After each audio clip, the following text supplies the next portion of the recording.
Study IQ IAS, अब तैयारी हुई अफोर्डेबल।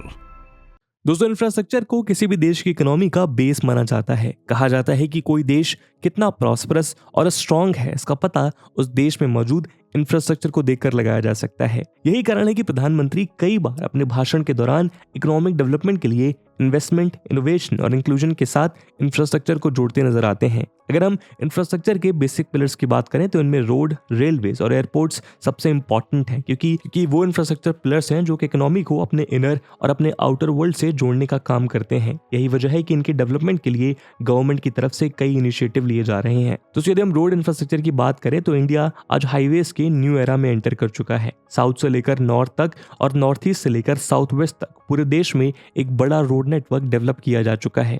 यदि साउथ इंडिया की बात करें तो इनमें Bengaluru Chennai expressway, Bengaluru Mysore infrastructure corridor और Chennai port Maduravoyal expressway important projects हैं। साथ ही कई हाईवेज का नाम भी तेजी से चल रहा है। इन्हीं हाईवेज में से एक है मैसूर कुशलनगर हाईवे। यह highway Mysore Madikeri economic corridor का हिस्सा है, जिसकी टोटल लेंथ करीब 93 किलोमीटर है।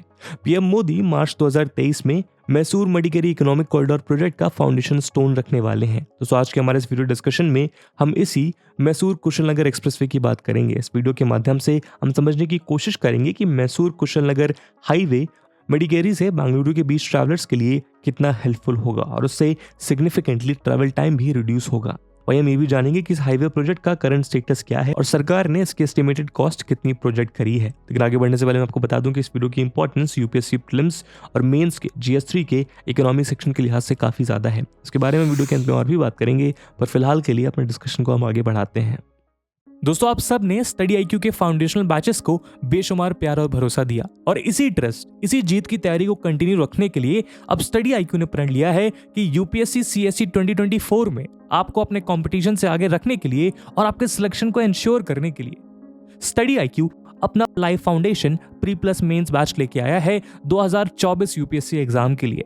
इन बैचेस में दोस्तों आपकी तैयारी के हर एक डायमेंशन को एक्सटेंसिवली कवर किया जाएगा और इसके लिए आपको मिलेगा 1000+ आवर्स का लाइव कंटेंट, जिसमें एनसीईआरटी से लेकर रेफरेंस बुक, प्रीलिम्स के लिए प्रैक्टिस क्वेश्चंस, मेंस के answer writing practice, weekly revision test, hand written notes और आपकी प्रिपरेशन में हर कदम आपके साथ चलने के लिए 1-to-1 मेंटोरशिप। और दोस्तों, ये सब कुछ आपको मिलेगा 18,999 के सुपर डिस्काउंटेड प्राइस पे अगर आप AG live coupon code use करते हैं। दोस्तों, बैचेस में एडमिशन की लास्ट डेट 16 मार्च है, जिसमें क्लासेस की टाइमिंग इवनिंग 6 PM रहेगी। तो अब आप भी पूरे देश के एस्पिरेंट्स के साथ बोलिए कि आप तैयारी हुई अफोर्डेबल स्टडी IQ के साथ।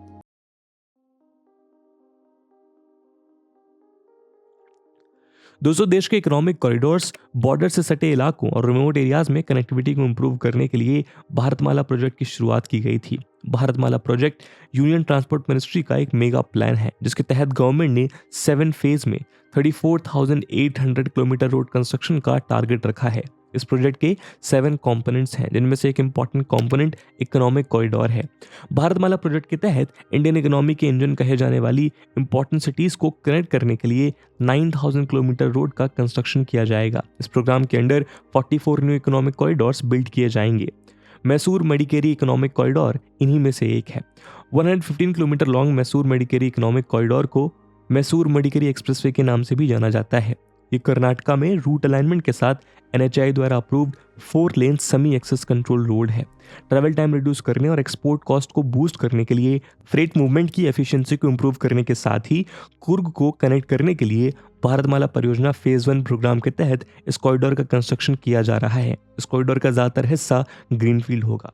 प्रोजेक्ट की फिजिबिलिटी रिपोर्ट फीडबैक इंफ्रा द्वारा प्रिपेयर की गई थी। वही लैंड एक्विजिशन प्रोसेस 2020 में स्टार्ट हुआ था। इस इकोनॉमिक कॉरिडोर के अंडर अप्रोक्सीमेटली 93 किलोमीटर लंबा मैसूर कुशलनगर एक्सप्रेसवे प्रोजेक्ट भी है, जो पूरी तरह ग्रीनफील्ड अलाइनमेंट होगा और ये एग्जिस्टिंग नेशनल हाईवे NH 275 के पैरेलल गुजरेगा। ये गुडे होसूर और श्रीरंगपटना तक बनेगा और फुली एक्सेस कंट्रोल्ड होगा, जबकि बाकी का 22 किलोमीटर ब्राउनफील्ड अलाइनमेंट होगा। मडिकेरी से गुडे हुसूर तक NH 275 का सेक्शन ब्राउनफील्ड अपग्रेड होगा और ये पार्शली एक्सेस कंट्रोल्ड होगा। तो आइए दोस्तों, मैसूर कुशलनगर हाईवे को डिटेल में समझते हैं। दोस्तों, जैसा कि हमने आपको पहले बताया कि मैसूर कुशलनगर हाईवे की टोटल लेंथ 93 किलोमीटर होगी और ये 4 लेन हाईवे प्रोजेक्ट होगा। मैसूरू कुशलनगर हाईवे बेंगलुरु और बंटवाल के बीच 376 किलोमीटर लॉन्ग नेशनल हाईवे 275 का हिस्सा है। यह हाईवे श्रीरंगपट्टनम के पास पश्चिमा वाहिनी और नगुआना हिल्ली के बीच ब्रह्मपुरा से स्टार्ट होगा और कुशलनगर के पास अनेकाडू में एंड होगा, जहां ये मैसूर बेंगलुरु एक्सप्रेसवे से लिंक्ड होगा। इस नेशनल हाईवे का न्यू अलाइनमेंट हुनसूर, पेरियापटना और कुशलनगर को बाईपास करने से पहले गुंगराल छत्र, हाले उंडुवाड़ी और होसा रमना हिल्ली से होकर गुजरेगा। एक्सपेंडेड हाईवे बेंगलुरु से कुशलनगर तक स्मूथ कनेक्टिविटी और सीमलेस ट्रैवल प्रोवाइड करेगा। इससे ट्रैवलर्स को काफी बेनिफिट होगा। इस हाईवे के बनने के बाद मडिकेरी से बेंगलुरु के बीच ट्रैवल टाइम काफी कम हो जाएगा। वहीं मौजूदा वक्त में मैसूर और मडिकेरी के बीच बाय रोड ट्रैवल करने पर 2.5 आवर्स से 3 आवर्स का टाइम लगता है, जबकि मैसूर कुशलनगर हाईवे के बनने के बाद ये टाइम रिड्यूस होकर अप्रोक्सीमेटली 1 आवर हो जाएगा। इसके अलावा इस हाईवे से टूरिज्म को भी बढ़ावा मिलेगा। कर्नाटका में मौजूद कूर्ग एक इंपॉर्टेंट टूरिस्ट डेस्टिनेशन है। इसे इंडिया का स्कॉटलैंड कहा जाता है। यहाँ साल भर नेशनल और इंटरनेशनल टूरिस्ट आते हैं। ये tourist Bengaluru, Mysore, Hunsur, Coorg national highway 275 का यूज करते हैं। इस रूट पर काफी ट्रैफिक रहता है, जिस वजह से वन वे ड्राइव में एवरेज ट्रैवल टाइम 7 से 8 घंटे लगता है। ऐसे में प्रपोज्ड एक्सप्रेसवे से मैसूरू को बाईपास करते हुए बेंगलुरु से मडिकेरी के बीच 5 आवर्स का समय लगने की उम्मीद है। कर्नाटका का कल्चरल कैपिटल कहा जाने वाला Mysore IT sector, manufacturing hub और टूरिज्म के लिए भी जाना जाता है। ऐसे में मैसूर कुशलनगर हाईवे के बनने से यहाँ ट्रैवल करने वाले लोगों को एक बेहतर रोड कनेक्टिविटी प्रोवाइड हो सकेगी।